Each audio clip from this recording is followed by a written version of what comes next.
with vaccines, it was always just so controversial, and anybody that said anything either just got in trouble. The medical boards, they would get censored online if you said anything, even true information. And now we know that's for sure true because Mark Zuckerberg said directly that they were censoring information that was true, but that just promoted hesitancy. We can't question the fact that there are more and more vaccines, and that would increase your risk, because obviously the more vaccines you have, the more risk there is. The more anything that you do, the more risk that there is, right? That's how it works. Are there any good studies looking at the entire current vaccine schedule and what that does to the human body? Dr. Joel, my friend, welcome to the podcast. Thank you. It's an honor to be here. I've been wanting you on the pod for a while now. We're finally making it happen. You and I went to a MAHA event, wasn't it, was it Wisconsin that we went to? Yeah. Yeah, that was fun hanging out with the crew, wasn't it? It was really fun. It was a surprisingly interesting turn of events. It was a wild couple of days, but it was really, really, I think, useful and really interesting to see. Yeah, exactly. So, I mean, maybe we talk about it on the pod from time to time. I don't want people to get confused. I'm not coming at this from any sort of tribalistic, political, hyper-partisan perspective, but it is a weird time in American history where what we do, talking about functional medicine, integrative medicine, the research around chronic disease and what's causing chronic diseases is converging with politics. But what do you say to some people that are like, stay in your lane? They don't like that we're talking about what's happening in Washington right now. I think it is very interesting because as a pediatrician, as somebody who has tried to support kids and discuss public health around kids, this is what I've always been doing. But over the last, half a year to a year, it has seemingly become political. And it's not political. Our health is not political, but it was something that was taken up as a discussion point. So I think anything that talks about public health, anything that talks about health of our kids is a good thing. And I think it's good that it has permeated, I guess, into the narrative. I think that that's a fantastic thing because it has brought awareness to the subject. But I think that needs to now be brought back from politics and be something that both sides are discussing. Because at the end of the day, this has nothing to do with politics. This has to do with health. But health policy is political to some sense. And so I do think it matters that you advocate for your patients. And it's not true that we shouldn't be involved in politics, because that's what advocacy is. I mean, you're advocating for kids. You're not a politician, but the politicians don't know about vaccines. They don't know about chronic disease. They don't know about infections. Like, that's not it's not what they've learned, right? That's what doctors are for, and that's what healthcare practitioners are for. So our job, I think, is to be involved, to educate them as much as you want to. And if we're not doing that, then who is informing them of what's going on? Yeah. Well, and it's almost really, right? It's like there's such an orthodoxy around healthcare and specifically about vaccines, which we're really going to dive into, where it's this, with the cliches of the science is settled, right? Or the follow the science. It really are these siren songs of basically don't ask questions, and any voice other than the ordained orthodoxy, don't trust those healthcare professionals. Only the ones that are speaking the approved talking points. So but that is why I think a lot of people, such as yourself, for me as well, that's why I wanted to get more involved, because we have to. You can't just say the science is settled on things, and it seems like we've gotten into a point where big companies, big corporations are bigger than the government, even to some degree. They're certainly bigger than healthcare and health doctors and things like that. So they know how to push a narrative. They've been getting their tentacles into everything. And we are at a point where if you are a healthcare practitioner or you look around in the world with your eyes, you can see that people are sick. And as a pediatrician, 50% of kids or more have a chronic disease at this point. It was not like that. Autism rates are skyrocketing. Every sort of condition, autoimmune condition, is going through the roof. And we can stay quiet if we want to, but if we allow that narrative to continue in this way where it's like, everything's fine, everything's normal, then we're doing a disservice to our kids. And when you say something like the science is settled, well, that isn't what science is. Science is always evolving. And we have heard more and more, and certainly over the last few years with the pandemic, all of these things that made a whole host of practitioners and just regular individuals upset because they were looking at what they were told. It couldn't possibly be true. It doesn't make any sense. And they got frustrated with the entire system. And it opened up our eyes to the reality of what's actually going on when you see things that are so blatantly false, like saying natural immunity doesn't count when you know that it counts for everything in the past.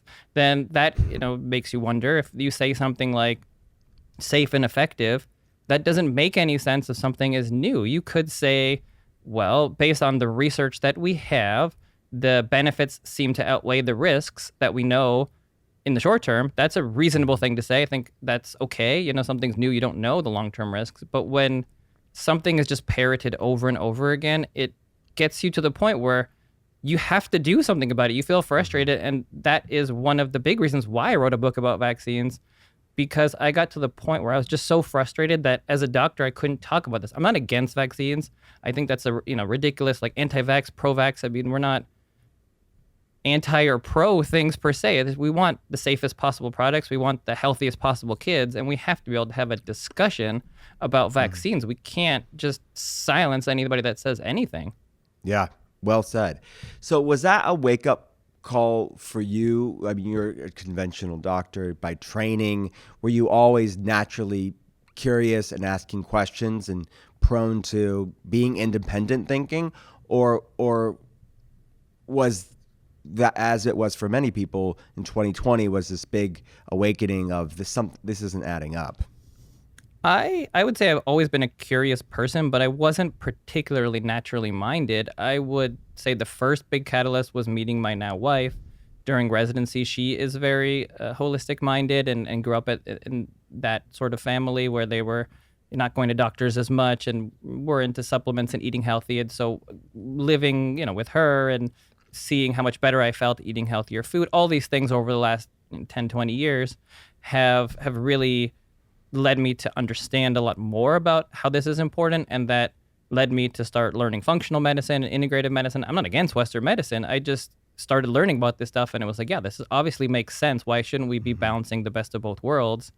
And so that kind of started me on that path. But with vaccines, it was always just so controversial, and anybody that said anything either just got in trouble from the medical boards. They would get censored online if you said anything, even true information. And now we know that's for sure true because Mark Zuckerberg said directly that they were censoring information that was true, but that just promoted hesitancy, which we cannot do. We just can't do that. We have to allow the conversation, because if we're censoring true information, then how do we get to the best possible place? And so that happened, and then the pandemic happened, and I think we're in a different place now where you don't need mainstream media to have a discussion about these things. I think a lot of the platforms that are out there are even bigger than mainstream media, and I think that people are ready to have these discussions much more than they were before.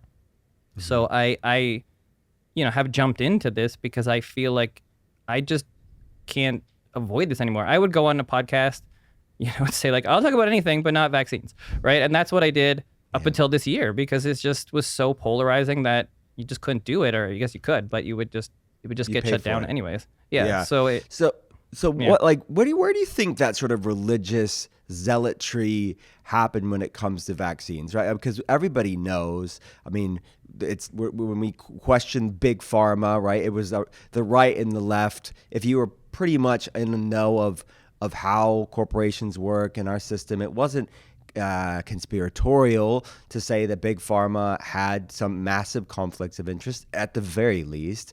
And we know things like the opioid epidemic was knowingly caused by aspects within big pharma. We know big pharma has been fined billions and billions and billions of dollars for lying and other illegal behavior over the years. But somehow there's this disconnect where they've like had this come to Jesus moment, and this Mother Teresa when it comes to vaccines, and questioning it is like questioning like you're equated with being a conspiratorial flat earther and dangerous for ever questioning the way that vaccines are done. Where do you think that sort of fervor started? What's the origins of it with vaccines specifically?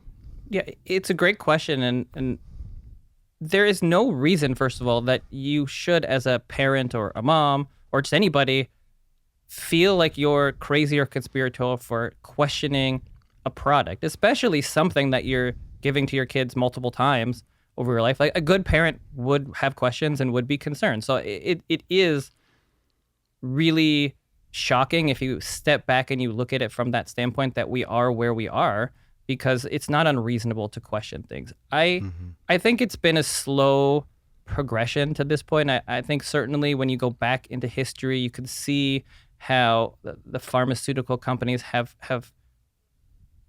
got their tentacles into everything when it comes to medicine. So they give big donations to the schools, and they fund the journals, and they fund the research, and they do the research themselves, and they fund the politicians. And so they have slowly enmeshed themselves into everything. And so whether we even know it or not, as a physician, you don't really realize how you've been influenced. And it's not to say that all pharmaceuticals are bad. They're certainly not.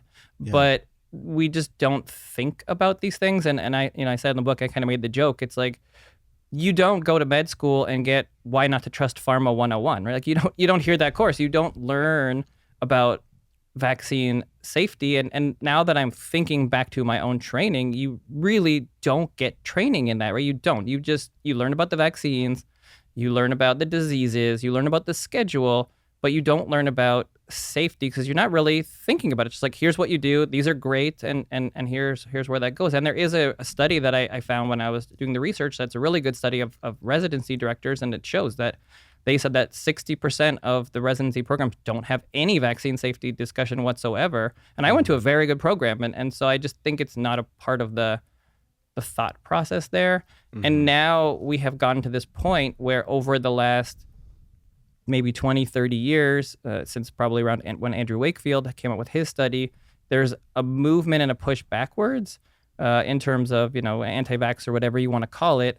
And so doctors have made kind of, it's like this us versus them. It's like, oh, these people are crazy. Anybody that's questioning anything is crazy. We know these things are safe. We've studied them forever. We've done all the research. They've saved millions of lives. And so anybody that says anything is creating hesitancy, just like we saw in the pandemic, where they were saying anybody that was saying something true, but that might create hesitancy is bad because that could create overall hesitancy, and we just want to get everybody vaccinated. And I think we've gotten to that point now where we're not willing to have the discussions that need to be had, which is crazy because if you look at the stats, it's actually having the opposite effect, right? It's actually creating the hesitancy, which they're trying to stop, because the vaccine exemption rates are the highest they've ever been. The amount of kids that are unvaccinated are the highest it's ever been.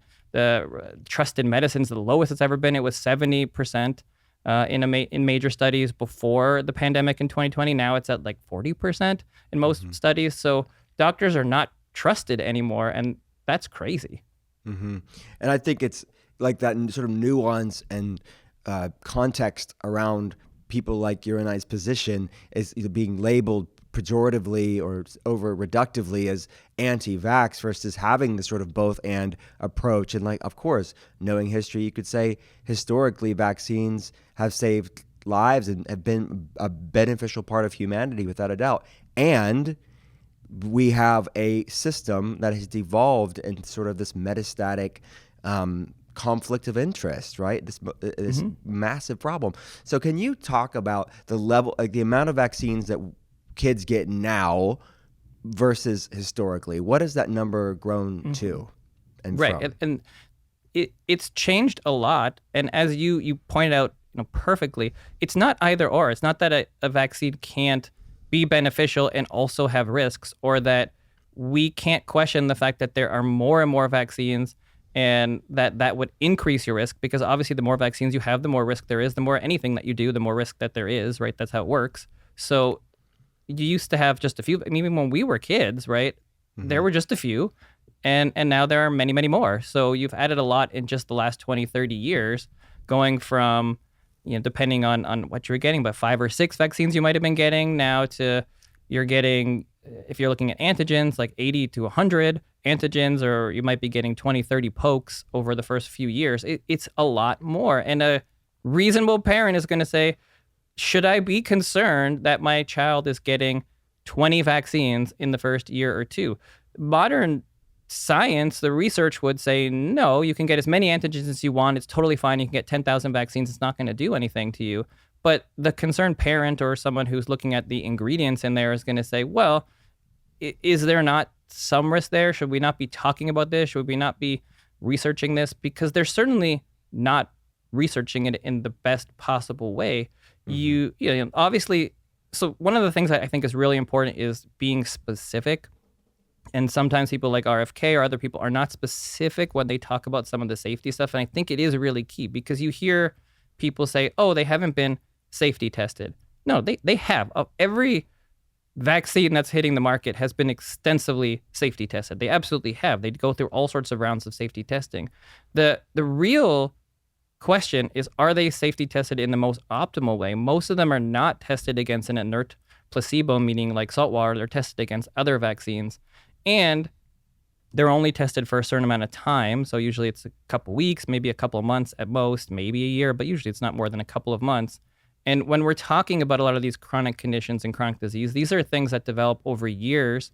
And unless you're doing appropriate long-term prospective studies, it is really hard to pick those things up in the research, because the research is done by the time the product hits the market. And this is where the parents or individuals like RFK who are talking about, we need to get the research, is it related to asthma and autism and allergies and all of these things? We don't have that kind of data to say, well, look, we're doing 4 vaccines on a day. We're doing multiple vaccines on different days. How is that affecting our health? And not to say that we should stop all vaccines because they might be contributing to chronic disease in some way, but shouldn't we look into this for our children? If there is some association, then shouldn't we figure that out? And shouldn't we see if there are any ingredients or chemicals or anything that we're doing that we can minimize that risk? If something in one of the vaccines is contributing to asthma, don't we want to know that? Like, there's no reason we can't pull something off the market or change the ingredients. We've done it before. The original DTaP vaccine, the DTP, was causing seizures and encephalopathy, and they pulled off the market and made the new one, the DTaP. The rotavirus vaccine was causing intussusception, blockage of the intestine. They pulled it off the market, made a newer one. But now it just seems like there's no incentive for anybody to test these things for safety in that way. And we're not really seeing vaccines pulled off the market or things changed anymore.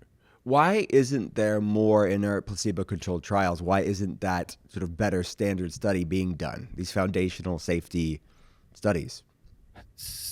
Because they don't have to, right? If you are a pharmaceutical company trying to get a product out there, then you're going to do whatever you can to rig the deck in your favor.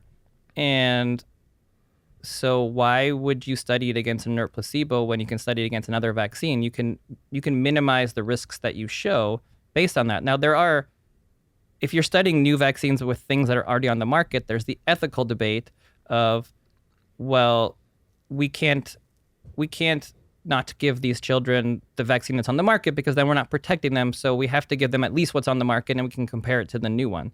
That's the ethical argument that is postulated, that is discussed. But there are many times where there wasn't an equivalent vaccine, like the pneumococcus vaccine, when it hit the market, was studied against the meningococcus vaccine. The rotavirus vaccine was studied against the rotavirus vaccine without the antigen in it. So they weren't studying against a placebo. They could have used water. It'd be cheaper and safer, but they didn't. So I don't know what the reason is. I wasn't there, but I can only assume that what they want to do is to say, the MMR vaccine is safe in our study. What's the best possible outcome? Yeah. But the true answer should be the new MMR isn't more dangerous than the old MMR. If people grow a third arm, right, then you could say that it's safe if both groups they grow a third arm. But if you tested it against saline, then no one with saline would grow a third arm, so it wouldn't be safe any longer. So they are rigging the deck a little bit, I think. Yeah. Okay, so is there any studies, are there any good studies looking at the entire current vaccine schedule and what that does to the human body? Not really. I mean, there are multiple vaccines that have just come out in the last couple of years, and to do the appropriate research, it would have to be a prospective study, and the best study would be vaccinated kids versus unvaccinated kids. You don't see that hasn't been done to my knowledge, certainly not with the newer vaccines, because that's not the way that we do the research. There's the pre-licensure studies, which are mostly done by the companies or individuals that are involved with the companies, and then once you have the post-licensure, once it hits the market, they're using the databases that exist. So there's VAERS, which are self-reported, or the Vaccine Safety Data Link, which uses some HMO health records. But that's not a prospective study. Only prospective studies are done if somebody wants to do it. And if you are talking about something of that nature, it would need to be a huge study. You would need millions and billions of dollars over a long time. It would have to be something that was done by, I don't know, the government or a huge nonprofit, which should be done. That's what we should be doing. Right. But it hasn't been done. Exactly. That's what we're talking about.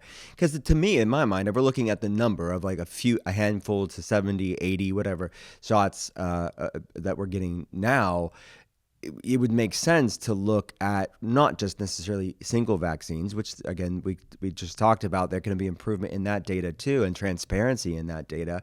But what's the confluence of factors? What's all the factors in a shorter period of time for kids?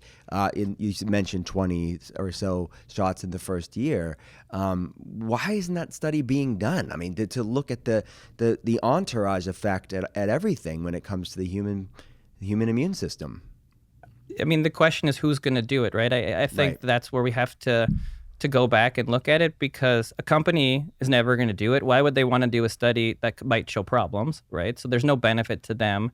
The government, when you're talking about like the CDC or groups like that, they're vaccine safety advocates, and they're promoting vaccines. So I don't think they would want to do studies that might show issues that they would have to deal with. So there isn't anybody really doing those kinds of studies, I think. And I think that's the issue. Yeah, that is the issue. And to be honest with you, like something as simple as that, saying the science is settled, well, if no studies have been done, how can you say the science is settled? What do you think of the Pfizer papers and like what came out, with the reports that's coming out now that they want it hidden for the pharma wanted these reports hidden for 75 years, but because of, judges and Freedom of Information Act, it's coming out that they really suppressed data. They didn't want data out there, and they knew about these side effects with the COVID vaccine. But what's your take on it?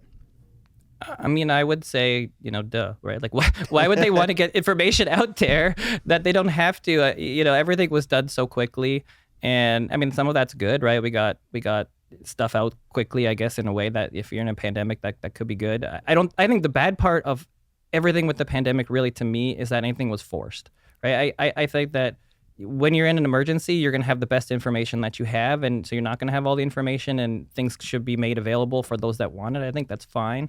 But when you're pushing something so quickly and you are suppressing data or not getting that data out for 100 years, 75 years, I mean, obviously you're trying to hide something. You don't want people to go through it. You don't want the people to look at it. So that doesn't make any sense. I mean, something like that, literally every document should be public record the whole time when you're going through something that's in real time, so that everybody can be looking at it. I mean, if you're giving a product, mandating a product, talking about a new product that you're planning to inject into people, then it really should be open source so that everybody could look at it and kind of make a judgment for themselves, because science is fluid, right? I mean, things change and everyone has a different opinion, and nothing's more polarizing than COVID.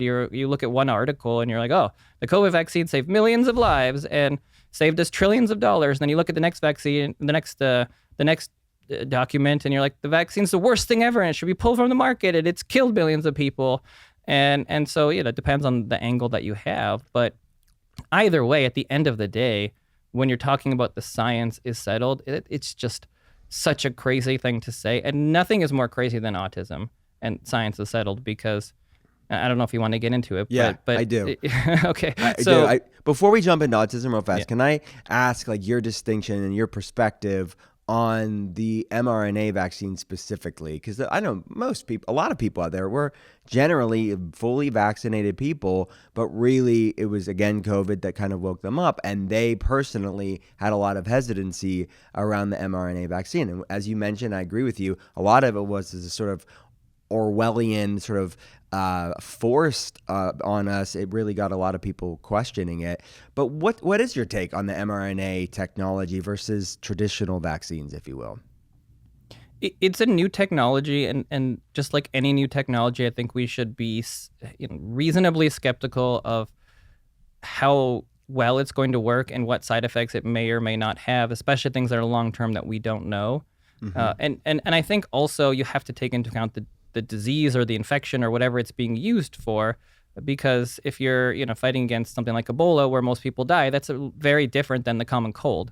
And so I think that's where we a little bit run into an issue for different people as well, because they value or rate the risk a little bit different when it comes to coronavirus. But if you look at the statistics, I mean, I think most people would say it's mostly failed experiment at this point. Very few people are getting it, including healthcare practitioners. If you look at the 2023, like last 2 years, winter season, you're looking at like 10% or so of healthcare providers getting a booster, right? 10% of people that work in hospitals getting it. It's like very low. Kids, it's under 3%. It's very, very low. So that to me speaks volumes of what people feel about it at this point. And so for better or worse, I think that the benefits to risk ratio in most people's mind at this point don't necessarily add up, or they're skeptical for a variety of reasons. And I think it's reasonable to be skeptical. Like if you say you're going to not give out data for 75 years, and then you start to read through that data and you start to see things that weren't reported or maybe should have been reported or might have changed your opinion, that makes you hesitant to use it more. But that doesn't mean the technology of mRNA is totally bad or totally good. Again, it depends on how it's used and how it's studied. And I'm sure it has some potential really good uses in the long run. But we have to be very careful of that, because everything is about weighing benefits and risks. They're talking about it around cancer, right? And cancer mRNA. And we shouldn't be just blanketly saying this is a bad thing for cancer. I mean, if you have cancer and you're at stage 4 cancer and you're about to die, well, we have all sorts of very severe medications that we give people that have a lot of side effects, but could save your life. And so maybe that would be a reasonable use. Maybe it could save people's lives in the future, but we also have to be careful that we don't just do a blood test really early on and say, oh, I see a few cells that could be cancerous. Let me give you this vaccine for mRNA. It's going to get rid of that. And that has its own side effects that are worse, and maybe you don't actually have the chance, or maybe it's a 1% chance you're going to get cancer, and now you're giving yourself a 10% chance you're going to get an autoimmune condition. So these are the kind of calculations that we have to make, and that's why it's not black or white. It's so gray, it's so nuanced, and we need to have discussion and debate. People have to do this openly instead of behind closed doors, instead of censorship. When you're talking about COVID stuff or mRNA, people like Paul Offit and RFK have to get in a room and have a discussion openly about the things that they disagree upon, so people could work and think and talk and debate back in big universities. Like, that's what we have to be doing again, instead of shutting each other down. That doesn't do our kids any good. Just say vaccines are perfect, they're the best thing ever, let's do them all. That is not working. Exactly. And especially when you look over the past 5 years or so, when you talk about the mandates and informed consent, and we're told like this is safe and effective, there's no side effects, and it's going to decrease spread and transmission, and you're just being a good citizen when you get the shot. But now we know, I mean, can you talk on that? What does the data actually show? Does it decrease transmission when you get the COVID shot? It doesn't seem to overall decrease transmission, which is generally true of respiratory viruses, which is why the messaging was just so false and flawed. It was cherry-picked. It wasn't based on history. We know with RSV and flu and all of these other respiratory viruses that they mutate frequently, and they are passed around really quickly. And so it's very hard to make a vaccine that's going to work forever, because they're always mutating, they're always changing, and they change around the vaccine. And that's why it's hard. That's why you have a flu vaccine every year, because the one from last year is not going to be useful this year at all. It's not even when they make it, it's not always that useful. But you can't. Well, we don't know, at least at this point, how to do it that better. And so when you're saying it's going to stop you from ever getting sick again, like that doesn't make sense. That's not the point of a respiratory vaccine, even in the first place. It's really to decrease your risk of very severe complications. It's to give you antibodies to fight it off faster. But to prevent it totally, that has never really been the case for a respiratory virus, as opposed to something like measles or smallpox, which have longer incubation periods where you can, if you have the antibodies to fight it off, you can fight it off before you ever get sick, before you can ever pass it to somebody else. And that's why they were able to get rid of smallpox, because if you can fight off the infection before you're able to pass it along because you have antibodies, then you can get rid of that disease. Whereas as a respiratory virus, you get it, you're sick in a day or two. Even if you have antibodies, it might help prevent you from getting really sick, but you're still going to be sick, so you can still cough and give it to somebody else. So it's just a different kind of virus. It's just different. What do you say to people who, when they're talking about mRNA vaccines, they say it shouldn't be classified as a vaccine. It's gene therapy, and they talk about gene therapy. What do they mean by that for people that don't know, and what's your thought on that perspective? So it is, in a way. I mean, the classic example of a vaccine is you're giving a attenuated virus, like a live one, or a killed or a part of a vaccine, and so that's to stimulate antibodies. Versus an mRNA vaccine, which is you put put the mRNA into your system, so that way you create the protein that you're wanting the body to create. So it's just a different mechanism. I think the word vaccine is the common word that is known, and so lumping it underneath that gives it the privileges of being a vaccine and gives it the understanding and the public health messaging around that. It's the same thing with the RSV vaccine, right? The RSV vaccine is not a vaccine, it's antibodies. So you're giving direct antibodies to protect, but it gives you no immune memory in that sense. So these things are all lumped under vaccines because that's how they're paid and that's how they're understood, but they are different technology.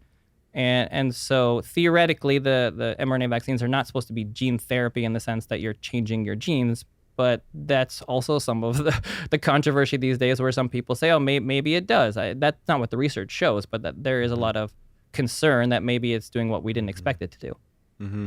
And people really were up in arms over the past few years of the spike protein and worried about viral shedding. I mean, what's your take on that? I mean, was that hyperbole? People were kind of worried about it, or was there something to it? I don't think it's, well, I think it's hyperbole in terms of how worried some people got, maybe, but it is happening. It's not viral shedding, because viral shedding is very specific.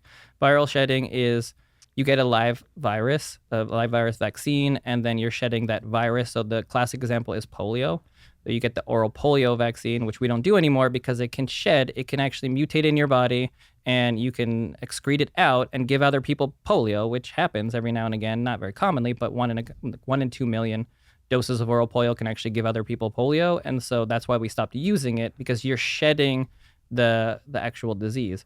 What people were really talking about is they have the spike protein. It's going to places which you didn't expect it to go, or you're excreting that protein. You're not shedding per se, like you can get somebody sick, but you are excreting that protein or byproducts of that protein. So theoretically, yes, it could cause problems. I mean, anything you're excreting could cause problems to other people. I've not seen that definitively proven that it's causing issues to other people, but the theory is reasonable. I mean, you can excrete things. Of course, we poop and pee, right? So you can excrete stuff, and how that affects other people, I don't think we know. That wasn't really studied. Yeah, got it. Yeah, again, lack of study. All right, let's go to autism. You touched on it, the rise of autism. People have heard the statistics. If you could maybe share what the current data is showing. But my question here is, what do you say to somebody who says, well, there's an increase of autism rate because it's better diagnostics. It's actually the same and nothing to see here. What's your take on that? So I would say that's BS, first of all, as my take on the general philosophy of the fact that it's not happening more. I think it's absolutely happening more. The stats are, well, if you go back, it was like 1 in 10,000. Then you go to around 2,000. It was about 1 to 150. And now it's 1 in 36. And in California, it's actually 1 in 22. So the numbers are staggeringly increased over the last few decades. It has still increased dramatically over the last 20 years. recognition of autism in the last 20 years hasn't changed that much. The criteria haven't changed very much in the last 20 years, and yet the rates are going up, almost exponentially. So it's not, and it is true that we're better at diagnosing things. We're more aware. That's certainly a part of it. There is no question that is a part of it. But 30% of kids are nonverbal for serious autism. We didn't have that many years ago. They were maybe misclassified as some other things. That's for sure true. Some adults that have been diagnosed with autism now weren't diagnosed before because we're more aware of it. So all of that is true. But it's also true that it's just happening way more. You can see that everywhere as you look around, and it was not like it was in the past. So I don't think there's any question in my mind that it's happening a lot more. And anyone who's in the autism field knows that. But I think there's this pushback to say that it's just better diagnosis, because then we don't have to admit that there's a problem or there's an issue. And that's not to say that we don't love our kids with autism or things like that. But there are a lot of kids that have very serious complications when it comes to autism. Parents have a lot of financial strain and emotional strain. It can be really difficult. It can be dangerous. The kids can hurt themselves and nonverbal. There's a lot of services. So there are many families that are looking to do whatever they can to help improve the symptoms as much as they can, or just to help their kids function as best as possible. And that's where I'm at. I just trying to help families as best as I can. Mm-hmm. Okay, so the autism spectrum disorder vaccine connection, highly controversial. It is like you are a heretic for ever even suggesting anything of the sort, that it could be implicated at the very least in some way for some people. What's your take? What's the data show or not show? It absolutely is the most controversial thing. And going back to my training, all I remember learning was that the science was settled and that there is such a robust amount of data that it so obviously has no connection, and that's it. Like that's what we were taught, and that's what I had known for a long time. And because I never looked at the data myself, why would I? And I think that most doctors don't. I mean, we don't go look at the primary literature on everything. There are a lot of things to look at. We assume that what we're being told is correct.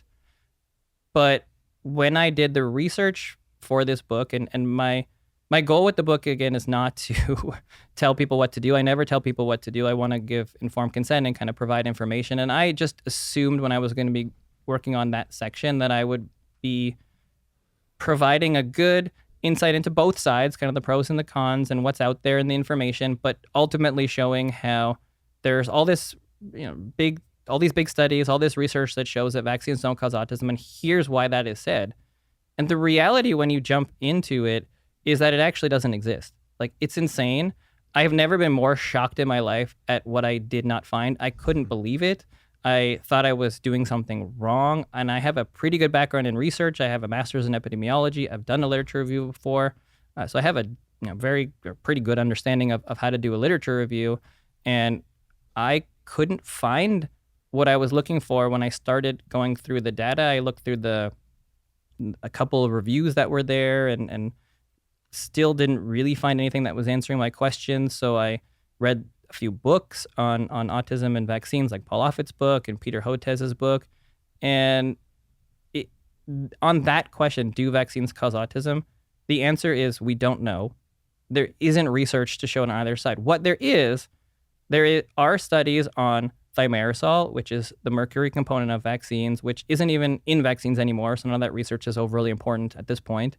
And then you have studies on MMR. And you can say with some moderate confidence that probably MMR on its own doesn't cause autism. Mm-hmm. Those studies are still not the best kind of studies, but they're okay. And so we do have a few of those. But we don't have studies on all the vaccines. I mean, it's crazy. Like, it doesn't exist. You don't get MMR until you're 1. But there are all sorts of other vaccines before then. So to say that the science is settled is ridiculous because it hasn't been studied. You're making a statement to say vaccines haven't been proven to cause autism, but that statement is based on the fact that you don't have information, not that they don't or do. So I don't have an answer, but I certainly would never say anymore to people that it's been proven that their science is settled, that there are hundreds of studies. There aren't any, none. And if there were, it would be paraded everywhere, right? It would be on the front of the New York Times. You don't think Paul Offit would be out there saying like, "Look, we looked at Kaiser data, and of 10 million kids, the kids that are vaccinated and unvaccinated, they have the exact same rates of autism." So like that would be there. That would be in their book, and you can look at the sections. You look at Paul Offit's book, and his references are the MMR studies, the thimerosal studies. That's what it is. It's the same things that I found, and so I just thought that was absolutely crazy, because I think if most people actually looked and knew, they wouldn't say that anymore, and we could actually do some better research to figure out if there is a connection or not. Right. And why not? Yeah, why can't we ask the question and want to know definitively, or as definitively as we can know? But I think most of us, I don't know what your exact perspective on this, but I would say most of us in our space know it's going to be a confluence of factors, right? And we know some things better than other things. We have some theories on other things, but it's never going to be one thing for everybody. And I think that's sort of the other reductive pejorative, is that we were saying like, well, yeah, this equals that, and it's as simple as that. But we know there's a genetic component when you talk about methylation, and sort of that kind of component, and the epigenetic variables of environmental toxins and gut issues and viral issues, right? I mean, can you talk about what researchers are looking at as being pieces to the autism puzzle? The majority of the recent research has moved over to genetics.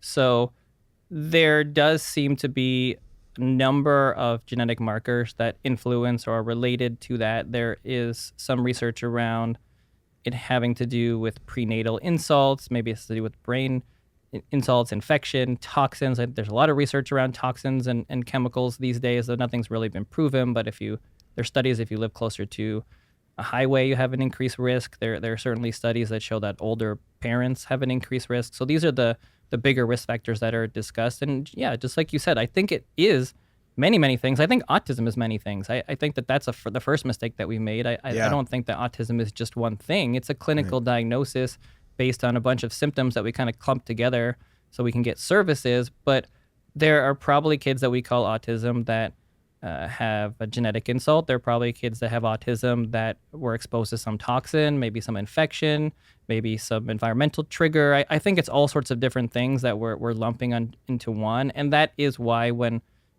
individuals work with functional practitioners or integrative practitioners, sometimes they change up their lifestyle and things vastly improve, and they lose their diagnosis or their symptoms go away over a few years, and other kids it doesn't do anything. And that's because there are different causes. And we have a model for that. It's called diabetes. Like, we have type 1 and type 2, and forever we've been like, oh, if you have type 2 diabetes, what do you do in medicine? Well, you need to eat better and you need to exercise. And if you do that, your diabetes goes away. If you have type 1 diabetes, well, then you're going to need medication because it's an autoimmune condition. And that's probably true of almost every autoimmune condition and autism that we have. I think there's a huge lifestyle factor to a lot of these things, and we express in a similar way, but we are exposed to all these chemicals and toxins. It affects everybody differently. It affects some people's kidneys and some people's heart and some people's brains. And then we call it diabetes, or we call it autism, or we call it whatever. And I think we need to move a little bit more into this like type 1, type 2, recognizing that all of these factors matter, and not blaming vaccines for all the problems, and not also saying that they can't have anything to do with the problems, because if they do, if vaccines have something to do with autism or asthma or ADHD or autoimmune conditions, we owe it to our kids to figure that out, figure out what part in there or what we're doing that's triggering this or making it worse, and fix it or make it better. Doesn't mean we have to stop. It doesn't mean we want measles to come back. But if there is a component in there that's the main trigger for, I don't know, allergies, then we could take that out and still have vaccines that work, but also not have as much allergies. So why don't we want to do that? We have to be willing to do this for our kids and ask the tough questions, because their kids are so sick and we don't know why. And we shouldn't rule out vaccines. We shouldn't rule out anything, because it only matters that our kids are healthy, and everybody wants that, right? We all want the same thing. We don't necessarily agree on how to get there, but we want healthy kids. And if vaccines have something to do with it, I want to know. If food has something to do with it, I want to know. I don't care what the company's bottom lines are. Like, that doesn't matter to us. We care about healthy kids and healthy adults. Yeah, amen. I wonder if you get the same phenomenon on social media specifically. It's a unique phenomenon that I've seen over the years, is when you talk about autism statistics or autism research, whether it's, for me, like looking at microbiome research or methylation research, or environmental toxins, or this sort of autoimmune component to a lot of autism research cases, that I get a lot of pushback in the comments saying, you are pathologizing my child. Like, there's nothing wrong with them. It is just neurodiversity. And I've realized that that's how it's sort of seen in many circles, that it's like, yes, we have autoimmune conditions and we talk about improving somebody's health or managing those symptoms. But with autism, there's a broad swath of people that separate it as strictly normal. These increasing rates are completely normal, and it's just neurodivergence in them being unique. Have you seen that phenomenon as well? Oh yeah, I mean it's amazing to watch and to read, because first of all, autism is a diagnosis. It is a condition. I mean, you can't argue that. That's just what it is. It doesn't mean that you can't have extraordinarily brilliant kids that are savants that are also autistic. That's also true, but you're minimalizing the symptoms for the kids that have severe disease. And I think that, again, it goes back to the nuances of separating it, because if your kid is autistic but very highly functional, or as an adult who's typing the message who is also autistic, who's angry because they were never given the diagnosis as a child, so they're like, oh no, this is just normal. I was just not given the diagnosis as a child, but this is just a normal part of the spectrum, then they're also minimizing the very severe autism and those families that are going through all that difficulty. And so I think there's just a mismatch of the discussion there, because it's the symptoms are very severe for a lot of people. And I don't think it's that a health practitioner or you or I are trying to minimize or say negative things of somebody who is autistic, but our job as health practitioners is to keep people as healthy as possible to the best of our ability. And just like when, it's similar to like when I talk about obesity, people come back and get really angry, talking about that or body shaming. And it's like, no, my job as a doctor is to keep people healthy. There are health risks and health complications along with these things. And so we're trying to minimize that as much as possible. That's what we're supposed to do. And I'm sorry if it hurts your feelings, but that's not our job, is not to be nice about feelings. It's to have the healthiest kids and adults possible. And so we have to have this discussion, and I don't know, I personally think that severe autism is a condition. Maybe I'm wrong about that, but it's in the DSM, so I don't know. I think it's a condition. Well, I haven't met any child with moderate to severe autism that wasn't happy when their symptoms were improved and reversed. Like a lot of them feel trapped in their body. It's not a pleasant thing. And like you said, it's a spectrum. We're not talking about every case on the spectrum, but you said that if it can be reversed, if it can be improved and healed, it's not your personality. It's a neuroinflammatory issue. And that, I think that's probably your perspective too. Yeah, again, it depends on what the cause is, depends on what your symptoms are, because there are individuals, especially adults, who have been given the diagnosis of autism that have very mild symptoms overall, and they function beautifully, and it doesn't bother them, and they don't want to be, pathologized, and that's reasonable and fair. But I think when most practitioners are talking about it, they're not talking about those people. They're talking about the kids that have all sorts of issues, and we're trying to help them to function as best as possible, and that family to function as best as possible. And it's not to minimize those that don't want help or assistance, but there are plenty that do. And when you're talking about the numbers that we're seeing now, 1 in 30s, right? 1 in 35, 1 in 36, 1 in 20, it's a lot of kids, and it's a big deal. And if we continue in the trajectory that we're going, if 1 in 3 kids, if everybody has autism and 1 in 3 kids are nonverbal in 20 years or 30 years, like, that's a big societal problem. And if it is something that we're doing, then we should figure that out and figure out how we reverse that so that people can function as best as possible. That's all that I would say. And if you're super happy with everything, great, that's fine. But there are many families that are not, and we're here to support them. Exactly. That's what we're talking about. What's your view, and maybe for people that don't know, the specific legal protections that vaccine manufacturers have, whereas like they could be sued for other products, other pharmaceuticals out there, but there's a specific protection around vaccines. Can you talk about the history of that? Yeah. So in the 80s, 70s, and 80s, there were more and more lawsuits during the early 80s, especially around the DTaP vaccine, the wholesale DTaP, because of what we said before, like the neurological complications. And so there was a lot of concern that the lawsuits would lead those companies to go out of business. Some of them were, because when you give a product to a child, let's say a vaccine, and it causes an injury of some sorts, which any product would, and vaccines do, and there are many things that are documented that it can do, then the payouts are quite big. And if you get a bunch of lawsuits for things that are tough to prove, but potentially provable or likely causative, then these companies will go out of business. And they were very worried that the companies would stop making vaccines, and that was going to be an issue. And so in 1986, they passed the Vaccine Injury Compensation Act, which basically made it essentially illegal to sue vaccine companies. So they really have almost blanket liability. There are a few nuances to that, but basically you can't sue them, and you're suing the government if you have an issue under this act. And it's pretty cut and dry at this point. It's like they have a table of injuries from vaccines, and if you meet the criteria for one of those things under the table, then they'll give you a payout. It's a certain amount of money, and that's that. You don't really sue the company.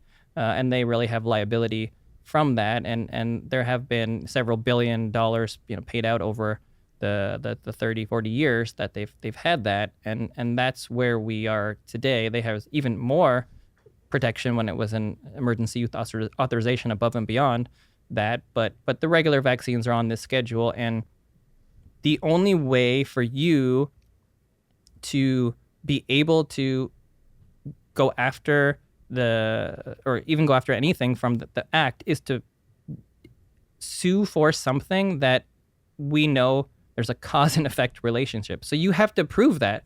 And if it's not proven, then they just say no. And the most classic case was the Autism Omnibus in the early 2000s, which they brought together all the cases. There was about 5,000 cases of people that were stating that they thought that vaccines caused their children's autism. And so they lumped them all together because it was so many cases. They used 6 test cases that they tried, and we're talking about, so you're suing the government, not suing the vaccine makers. And they had several court cases that went through that, and again they didn't prove that they didn't win, because they said there's no evidence to prove that the MMR causes autism or thimerosal causes autism. That's what the omnibus was about, but it's still backward speak because it's legal stuff.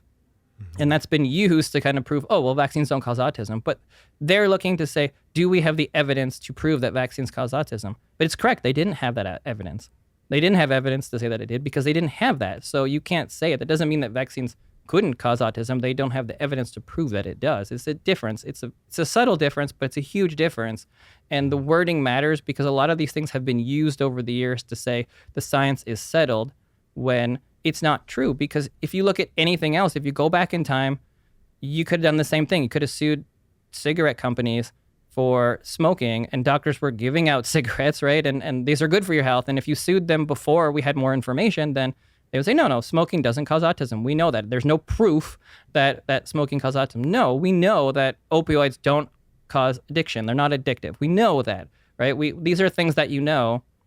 We know that glyphosate doesn't cause cancer. We know that until somebody does the research to show that it does, which is really hard to do. And so they know this, and that's the way that things have been pushed over the years. And so it's really very difficult to prove something in the positive because you need really, really, really good studies to show it. And any weaker study, they say, that's not a good study. It was done retrospectively, even though all of their research is also retrospective.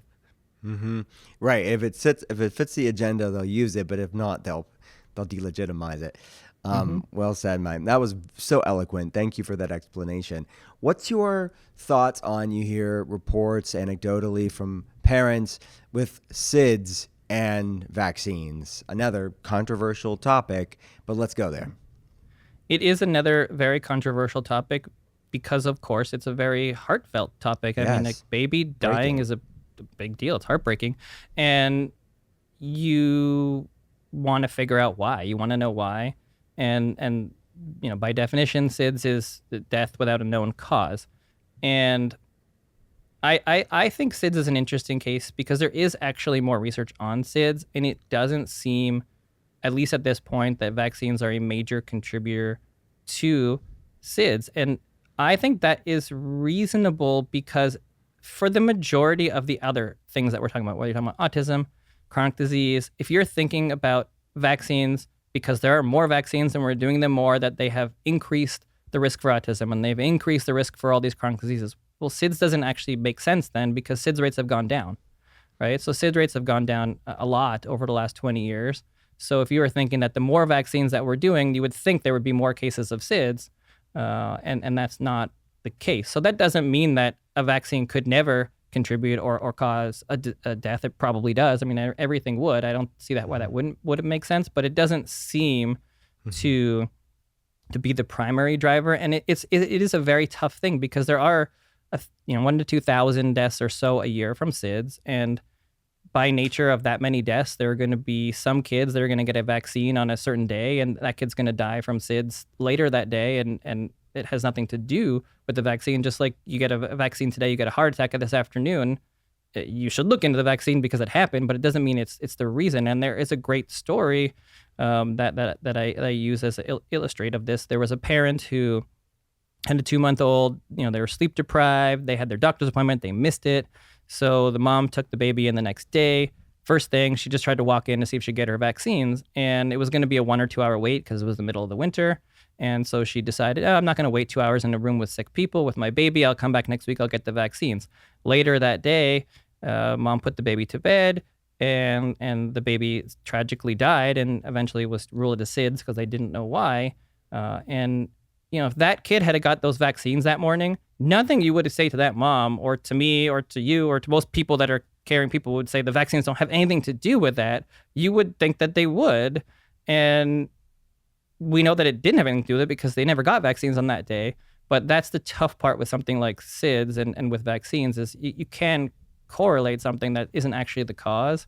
Mm-hmm. So I do think we need to be careful with that. But the research, at least so far, doesn't show that that's the main cause. And I think that makes sense. Yeah. Just like with mercury, right? That was a big issue with autism, and we took mercury out of the vaccines. Autism's still going up. So it's probably not the primary driver. Right. Yeah. Well said. All right. So then a lot of families that are hesitant but still are they're hesitant of the current schedule but still are very much advocates and pro-vaccines. They advocate for slower vaccine schedules or delayed vaccine schedules. What are your thoughts on that? In my practice, I don't force anybody to do anything. I don't make anybody do anything. The only thing that's recommended is the CDC schedule. That's the only thing that's ever been studied. And, I have to be humble. And there are many people that are much smarter than me that have sat in rooms over years and have crafted the schedule to what they think is the best. And that's certainly a reasonable thing to reference and a reasonable thing to think about. I understand and respect people wanting to do no vaccines or wanting to do a slow schedule. I think that you have to have discussions with your practitioner, mm-hmm. and you need to think through the risks and the benefit for yourself. And then if you want to create a schedule, we have lots of patients in our office that go on a slow schedule. And for the most part, the risks are, pretty minimal. I mean, the major risk to doing a slow schedule is that you don't do a vaccine today, you're going to come back to do it next month, and your kid gets that disease before you get the vaccine and the protection. So that's a risk. It's not a huge risk, but it's there. You have to come in more. You got to get more different pokes, but for some people, they don't mind that. So that's where you have to make that decision, how that schedule should be crafted. There is no easy way to do that. This, again, goes back to the research because we should have research on varying up the schedule, slower schedules. Does it decrease the risk of X, Y, or Z if you combine these versus combine the other ones if you space it out a little bit more? It's not like the whole world does the exact same thing. So Just to say that America's vaccine schedule is correct doesn't make sense. I mean, most countries have a similar schedule, but some countries start at 3 months. Some countries do their MMR at 18 months, and some countries give a meningitis vaccine when they're younger and we don't. Like many places do things differently. So I think it behooves us to study this a little bit more. But as a parent who wants to do a slow schedule, that's something that you have to come up with your practitioner. I, in the book, have some examples, not recommendations, just examples of things I've seen. But I think it's not fair to tell people what to do. I don't think that's the right thing in medicine. Our job is to teach. That's the root of the word doctor. It's to teach, docere. And we have moved to telling people what to do. And that is wrong. Our job is to teach and help people to make the best decision for their family. And I think that's the same thing with vaccines. Yeah, well said. Medical God complex, gaslighting people. Okay, so I have a personal question for you. Like, as this book's coming out, right? You're in the heat of it all now. Are you nervous about this book's release and what pushback you'll get?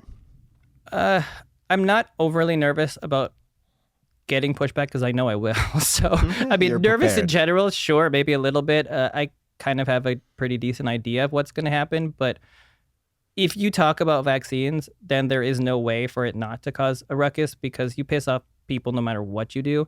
If you write something that's very rose-colored and pro-vaccine, you're going to anger people that are anti-vaccine or more on that side where they're going to say that these things are killing everybody and what are you doing? If you write something that doesn't say they're the worst things ever, you're going to piss off the other side. So like whatever you do, you're making people angry. And if you're saying anything about choice or having discussion, then you're promoting hesitancy in vaccines. So that would upset the most pro-vaccine people. But I don't know. I got to the point where I just think we need to have a discussion. I'm not against or for. I'm not telling anybody what to do in the book ever. It's presenting information on both sides. And nothing in the lexicon of the vaccine books does this. And that's why I wanted to do it. Every book is cherry-picked. You look at a book by Paul Offit, and then you read another book by Neil Miller or even RFK. Like, you're getting very different pictures of what these products are, and that's not helpful to the parent that wants to make a decision. You need both sides of the information, and you need to have them side by side, Paul Offit and RFK on the same page, and where are they the same, where are they different? Like, that is what we need, and that's why I wanted to put this book together. And I wanted to have the discussion. I don't have an agenda. I really don't. I think that, like with Jonathan Haidt and phones, we need to have the discussion about cell phones. Like Casey and Callie means, we need to have discussion about metabolic health. And I think we need to have the discussion about vaccines, and we're ready to have it. Medicine's not ready to have it, but people are ready to have it. And the platforms exist now to have the conversation. People are willing to do it. And I mean, I don't know if it's lucky or whatever, but even social media has really downgraded the censorship just in the last few months. And so it's not like you can't say the word vaccine anymore, which, when I started the book was not the case. But I think it is a good time for us to have conversations so that we can make them as safe as possible. People can have their information, and we can actually have healthcare and people being on the same side, because we're not against each other. Like, it seems like doctors and people are totally against each other, and we're not against each other. We're against big companies that don't have our interest at heart. Not against each other. We're on the same team. So I think we need to take that power back and really shape where we want things to go and shape how these companies create products for us, because they're ultimately people and they ultimately want to make money. And so I think if we could partner back up, then we need these companies to help us make healthier people, not more medications and more vaccines per se. We just need healthier people. And so we have to have that lens. Yeah. Perfectly said. And there's honestly no one better to do it. I think you really are right about the timing. You're definitely right about people wanting to have a thorough, both sides, both and context and nuance conversation that's independent and free thinking and kind of not just coming in with a big agenda, other than just showing the information and people can decide for themselves. So I'm so excited for you. It's good. You're brave. But you have a whole team behind you. I mean, we're a group, a community of people that are behind you and will be with you through this time. Before we go, the podcast is called The Art of Being Well, and this is your Art of Being Well. This is Dr. Joel's Art of Being Well. I'm going to just pick your brain about a few things. What's the worst tasting healthy food that you eat? It tastes disgusting, but you do it for its health benefits. Oh, some wellness shots. So things with like oil of oregano in it, they are disgusting, but it does work. Yeah, it does. Next question. What do you take any supplements, and what are two that are the most essential for you?